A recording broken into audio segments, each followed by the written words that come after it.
Welcome to this very special edition of The Deep Dive, where today we journey through the entirety of Shadows in the Wind, a saga written by author Rob Steyn that stretches from the trembling uncertainties of wartime childhood to the perilous heights of global power.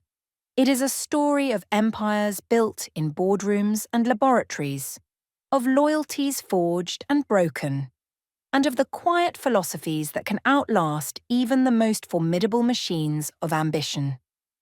Across 4 extraordinary books, we've followed William Braithwaite as he rose from a frightened evacuee to a man who believed he could bend the world to his will. Yet standing in the long shadow of his empire are the people and the ideas he never truly understood. Julie Caprio's tactical empathy, that radical insistence on understanding over domination, patience over force, connection over control, becomes the quiet thread that unravels everything he built.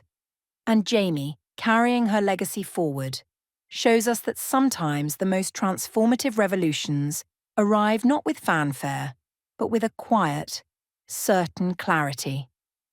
So, join us as we step back through the journeys, the fractures, and the philosophical confrontations that make Shadows in the Wind more than a thriller.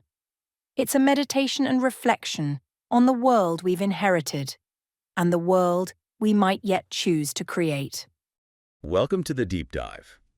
Today we're taking on, a massive undertaking. We are plunging into the intricate world of Rob Steyn's 4-book novel, Shadows in the Wind. And this really is a plunge. It is. And this isn't just a reading club summary. We're using this novel as a stack of sources to truly understand the anatomy of a shadow world. That's absolutely the right approach. I mean, the sheer scope of this novel, it links major corporate collapse, intelligence ops, and, the high-stakes politics of deep influence. It demands we treat it like an architectural blueprint. Right. So our mission for you, the listener, is to really get the core narrative, the genesis of its central conflict, and the philosophies of survival and power-stained details. It's a whole system, meticulously laid out. Okay, so let's unpack this system. And I think we have to start at the beginning. Yeah. The foundation of the whole conflict, which is the dark and brutal origin of William Braithwaite. We have to. To understand the monster who built the William Braithwaite organization, the WBO, you have to go back to him as a boy. You absolutely must. The novel establishes this right in Book 1, Tenebris Ordior. William's ambition wasn't born from privilege, it was forged in pure trauma.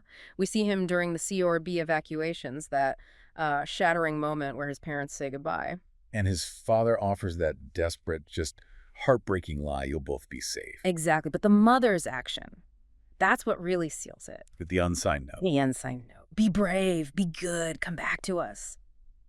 It's this silent, non-verbal command layered right on top of his father's lie. It's the ultimate lesson in, transactional affection. So he's on this ship, crossing treacherous oceans, listening to other kids crying. And we're told William didn't cry, but something inside him shifted, small and sharp, like the beginning of a crack that would one day split his soul wide open. He learned right then that expressing need was vulnerability, and vulnerability was deadly. And that vulnerability gets systematically just burned out of him during his years in Africa at Trollop. Under Jacques de Beer, a man who was already shattered by the loss of his own son to a leopard. So he sees William as this empty vessel. A vessel to fill with his bitterness, that's the exact phrase. And that intense, suffocating mentorship taught William the lesson he used for the rest of his life. Silence could be power. De Beer was brutal. He forged William's soul into something harder and more dangerous. So by the time William gets back to England, he is clinically capable of emotional detachment.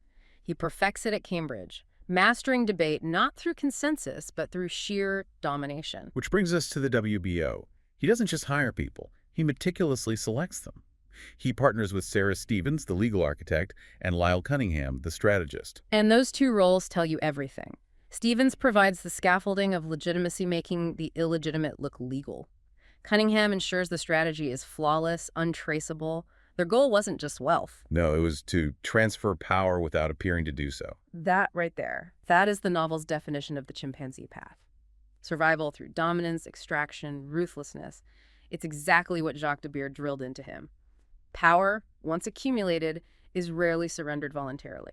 And that path is set for this inevitable head-on collision with the novel's idealist, Dr. Julie Capriotti. who embodies the total philosophical opposite, the bonobo path. Right. Her work in the Congo Basin at the Bongo Kosha Sanctuary. Mm. It's the heart of the novel's thesis, really. It is. Her research was rooted in the finding that empathy is a strategic evolutionary adaptation. She argued for survival not through domination, but through connection.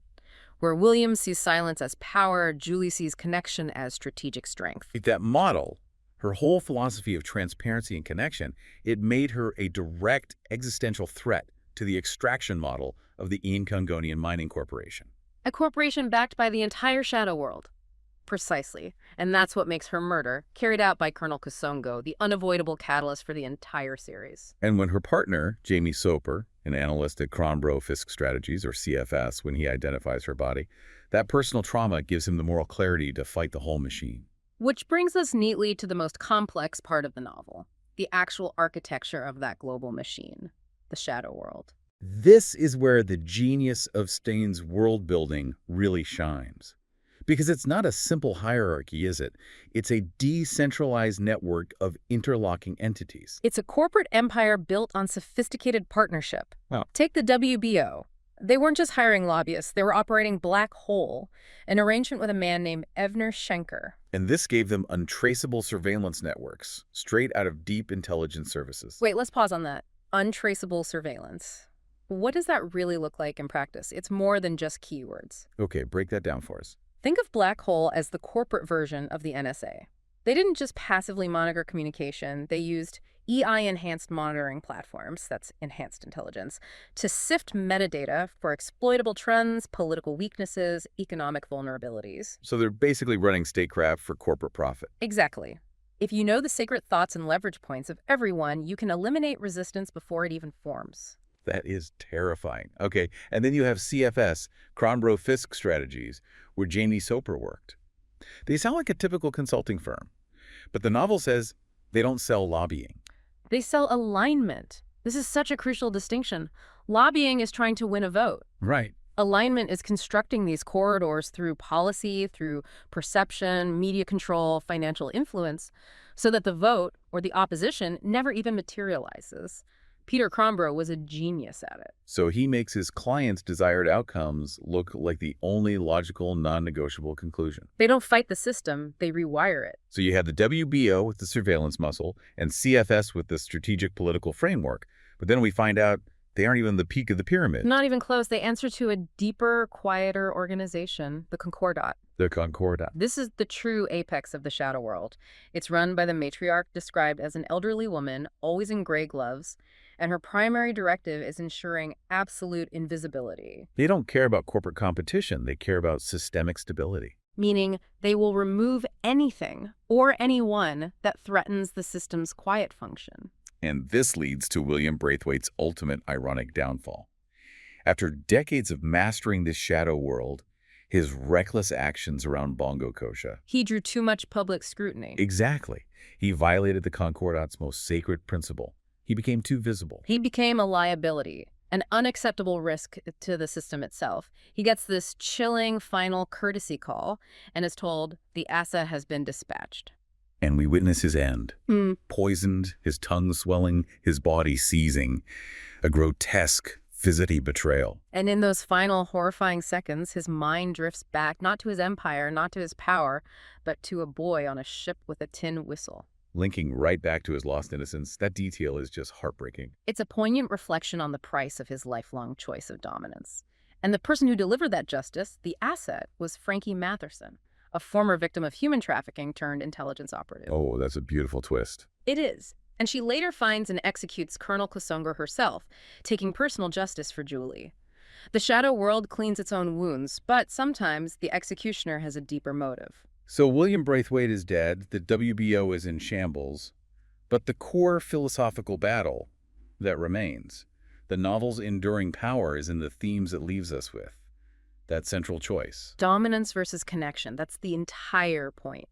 Steyn forces you, the listener, to weigh the chimpanzee path force, extraction, ruthlessness against the bonobo path of connection, empathy, and trust. We saw the results of the chimpanzee path. Wealth, power, and a sudden solitary death. But the bonobo path needs a champion, and that responsibility falls to Jamie Soper, Julie's grieving partner. He transforms from an analyst into an evangelist. He takes Julie's research and presents her tactical empathy framework to a global audience at the Vienna International Center. And this is where the themes really coalesce into an actionable philosophy.